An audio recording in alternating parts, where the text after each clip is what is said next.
The Los Angeles Lakers were handed a significant wake-up call in Game 1 of their playoff series against the Minnesota Timberwolves, losing 117-95 on their home floor. The game served as a stark reminder of the challenges the Lakers face in the postseason, particularly against a team as dynamic as Minnesota. With stars like LeBron James and Luka Dončić on the floor, the expectation was that the Lakers would be able to handle the Timberwolves' physicality and depth, but the Wolves came out with relentless energy and intensity that the Lakers were unprepared for. From the opening tip, the Timberwolves established control, using their physicality and defensive schemes to neutralize the Lakers' offensive flow. The first quarter was competitive, with the Lakers stars managing to get on the scoreboard early. However, the second quarter would be where things truly began to unravel. Minnesota turned up the heat on both ends of the court, taking advantage of mismatches, forcing turnovers, and capitalizing on second-chance opportunities. Anthony Edwards, often referred to as Ant-Man, was one of the standout performers for the Timberwolves,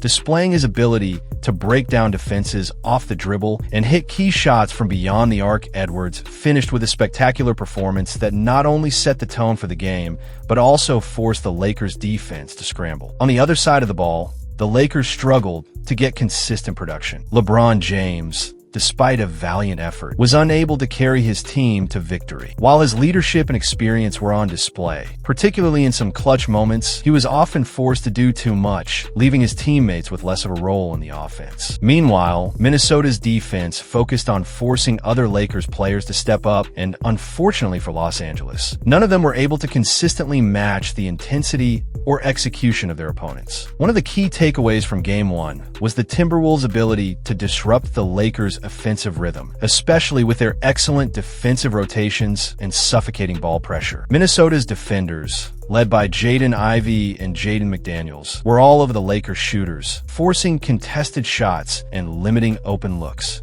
McDaniels, in particular, stood out with his ability to switch onto multiple players, including James and Dončić, while also being an effective shot blocker when necessary. The Lakers, despite their talent, simply had no answer for Minnesota's intensity and energy on both ends of the court. The defensive lapses were especially evident in the first half, where the Timberwolves managed to secure several offensive rebounds and second-chance points that kept them in control. These second-chance opportunities not only wore down the Lakers, but also allowed the Timberwolves to build a commanding lead that they never relinquished. While the Lakers did make some adjustments in the second half, it was clear that the damage had already been done. The Timberwolves' fast break game was another area where they dominated, as they consistently beat the Lakers down the floor and found easy baskets in transition. Minnesota's ability to push the tempo and score efficiently in the open court was a direct result of the Lakers' inability to get back on defense and contain the ball in transition. This exposed the Lakers' most glaring weakness in Game 1, their lack of defensive discipline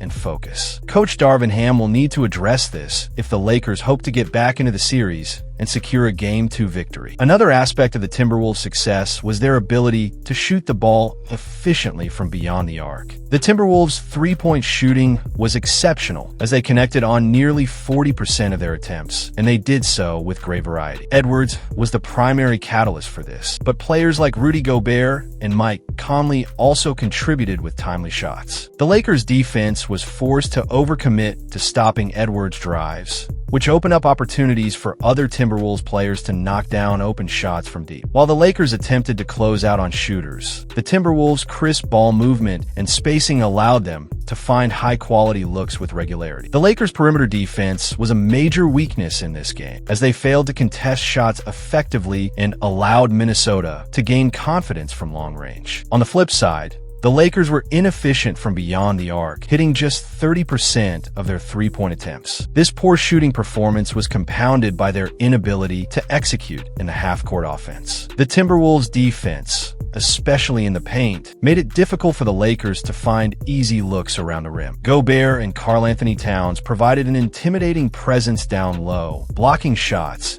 and altering attempts. The Lakers struggled to finish around the basket and often settled for tough, contested shots that led to missed opportunities. Despite LeBron's playmaking and Dončić's occasional brilliance, the Lakers lacked cohesion and failed to establish a rhythm offensively. One of the most frustrating parts of the game for the Lakers was their inability to get the ball into the hands of their role players in positions where they could be effective. Austin Reaves, who had been one of the Lakers' most consistent performers during the regular season, was held to just 8 points on poor shooting. The Lakers' ball movement was stagnant at times, which allowed the Timberwolves' defense to swarm and make life difficult for anyone other than LeBron or Dončić. Reaves, in particular, struggled to find open shots, and when he did get opportunities, he was unable to convert. This lack of support from the Lakers' role players was one of the key reasons the Timberwolves were able to run away with the game. The Timberwolves' bench also contributed heavily to the victory. Players like Naz Reid and Jaden Ivey provided crucial minutes, scoring efficiently and playing solid defense. Reid, in particular, was a nightmare for the Lakers' big men as he capitalized on mismatches and hit key shots throughout the game. The Timberwolves' depth was on full display, and it highlighted the Lakers' lack of a reliable second unit. The Lakers' bench failed to provide the spark needed to keep up with Minnesota, and the gap in bench scoring was a major factor in the final outcome. As the game wore on, the Timberwolves continued to apply pressure in every aspect of the game. They limited the Lakers' opportunities to score, kept the tempo in their favor, and executed their offense with poise and precision. In the final moments of the game, with the Timberwolves ahead by a commanding margin, the Lakers were left scrambling for answers, but it was clear that the damage had already been done. Coach Ham will need to make major adjustments heading into Game 2, focusing on improving the Lakers' defense, cleaning up their offensive execution, and finding a way to get more out of their supporting players. If the Lakers hope to bounce back in this series, they must address their defensive lapses, their poor shooting, and their lack of ball movement. The Timberwolves, on the other hand, should be feeling confident after this dominant performance. They'll look to carry their momentum into Game 2 and continue to apply the pressure that led them to victory in Game 1. With the series now 1-0 in favor of Minnesota, the Lakers face an uphill battle to even score. In conclusion, Game 1 of this playoff series between the Los Angeles Lakers and the Minnesota Timberwolves proved to be a major wake-up call for the Lakers. Despite having some of the league's biggest stars, such as LeBron James and Luka Dončić, the Lakers couldn't find their rhythm and were overwhelmed by Minnesota's relentless energy and physical play. The Timberwolves, led by the explosive Anthony Edwards and a strong supporting cast, exploited the Lakers' defensive lapses, poor shooting, and lack of depth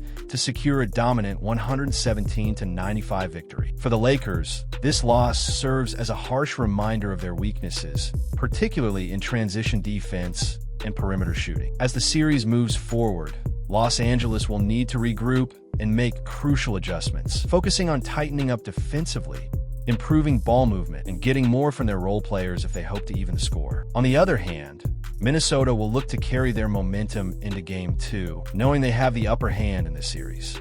With Game 1 firmly in their grasp, the Timberwolves have set the tone, but the Lakers still have time to respond if they can find a way to bounce back and execute on both ends of the court. So, if you think Lakers could do a comeback, let me know in the comments. Drop a like and hit that subscribe button for more analysis and breakdowns.